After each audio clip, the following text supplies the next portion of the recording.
عزیز طلباء و طالبات السلام علیکم۔ اردو فورم کی دنیا میں خوش آمدید۔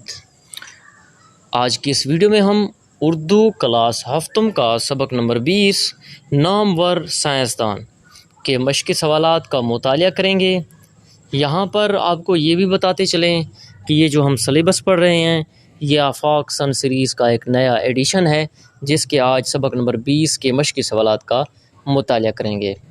لیکچر سٹارٹ کرنے سے پہلے آپ سے گزارش ہے کہ آپ ہمارے اس چینل پر نئے ہیں تو اس کو ضرور سبسکرائب کر لیں تاکہ اسی طرح کی انفارمیٹیو ویڈیوز آپ کو دیکھنے کو ملتی رہیں۔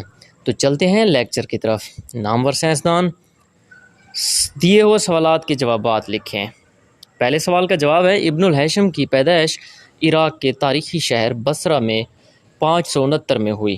دوسرے سوال کا جواب ہے ابن الہیثم کا سیلاب پر قابو پانے کا منصوبہ مصر میں ناکام ہوا۔ اور اگلے سوال کا جواب ہے روشنی کے بارے میں ابن الہیثم کا کہنا ہے کہ نور ہمیشہ خط مستقیم یعنی سیدھے راستے میں سفر کرتا ہے، اس کے لیے ذریعے یا واسطے کی ضرورت نہیں ہوتی بلکہ یہ بغیر سہارے کے سفر کرتا ہے۔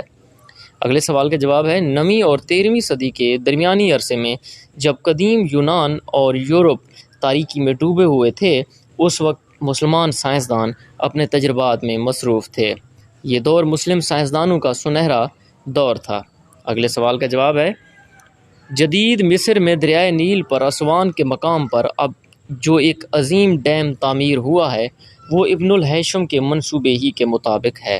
اور اگلے سوال کا جواب ہے ابن الہیثم سرکاری ملازمت چھوڑ کر الازہر یونیورسٹی کے اساتذہ میں شامل ہو گئے۔ اور آخری سوال کا جواب ہے مجھے ابن الہیثم کی ویسے تو تمام دریافتیں پسند ہیں لیکن ایک دریافت جو سب سے اہم ہے جس نے انسانوں کی زندگی کو آسان بنا دیا ہے، یہ دریافت انسانی آنکھ کی مکمل تشریح ہے۔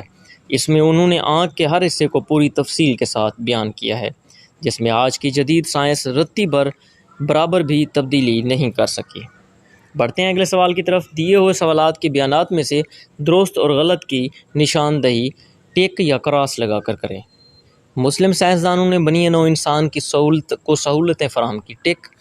اس کا جواب ٹھیک ہے۔ اور ابن الہیثم کا پورا نام ابو علی الحسن بن الہیثم، یہ بھی ٹھیک ہے تو ٹک کا نشان لگائیں گے۔ باندھ باندھنے کا منصوبہ دریائے فرات کے لیے بنایا گیا تھا، کراس ہے جی، غلط ہے۔ ابن الہیثم نے مستقل طور پر سرکاری ملازمت اختیار کر لی، یہ بھی کراس ہے کیونکہ انہوں نے سرکاری ملازمت چھوڑ دی تھی۔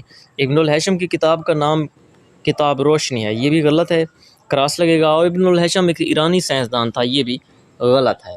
اور بڑھتے ہیں اگلے صفحے کی طرف۔ صفحہ نمبر 69 ہے جی، اور سوال دیکھتے ہیں قواعد سیکھیں۔ دیے ہوئے مترادف الفاظ کو جملوں میں استعمال کریں۔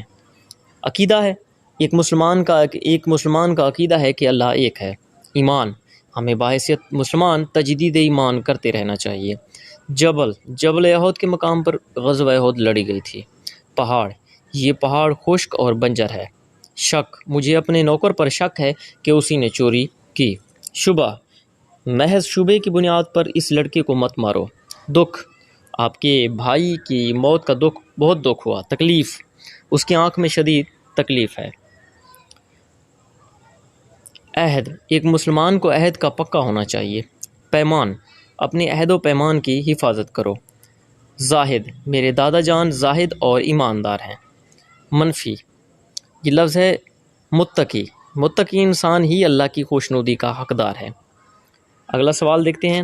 درست تذکیر و تانیث کے مطابق خالی جگہ پر کرنی ہے۔ اور یہ میری کتاب ہے، کیا وہ رسالہ تمہارا تھا؟ بڑوں کی خدمت کرنا ہمارا فرض ہے۔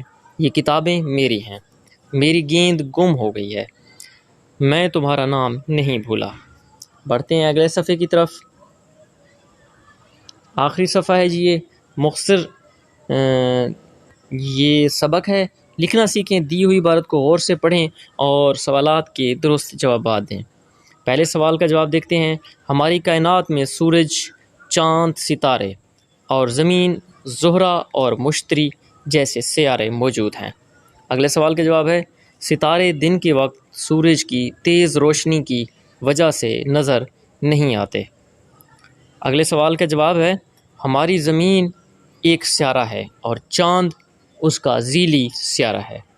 اور اس سبق کا آخری سوال کا جواب ہے زمین کا جو حصہ سورج کے سامنے آتا ہے وہاں روشنی نہیں پہنچ پاتی، اس لیے اس حصے میں رات ہو جاتی ہے۔ تو عزیز طلباء و طالبات، یہ تو تھا ہمارا آج کا سبق نمبر 20۔ اگلے لیکچر میں ہم سبق نمبر 21 کے مشقی سوالات کا مطالعہ کریں گے۔ اور آخر میں آپ سے گزارش ہے کہ آپ نے ابھی تک ہمارے اس چینل کو سبسکرائب نہیں کیا تو اس کو ضرور سبسکرائب کر لیں تاکہ اسی طرح کی انفارمیٹیو ویڈیوز آپ کو دیکھنے کو ملتی رہیں۔ والسلام۔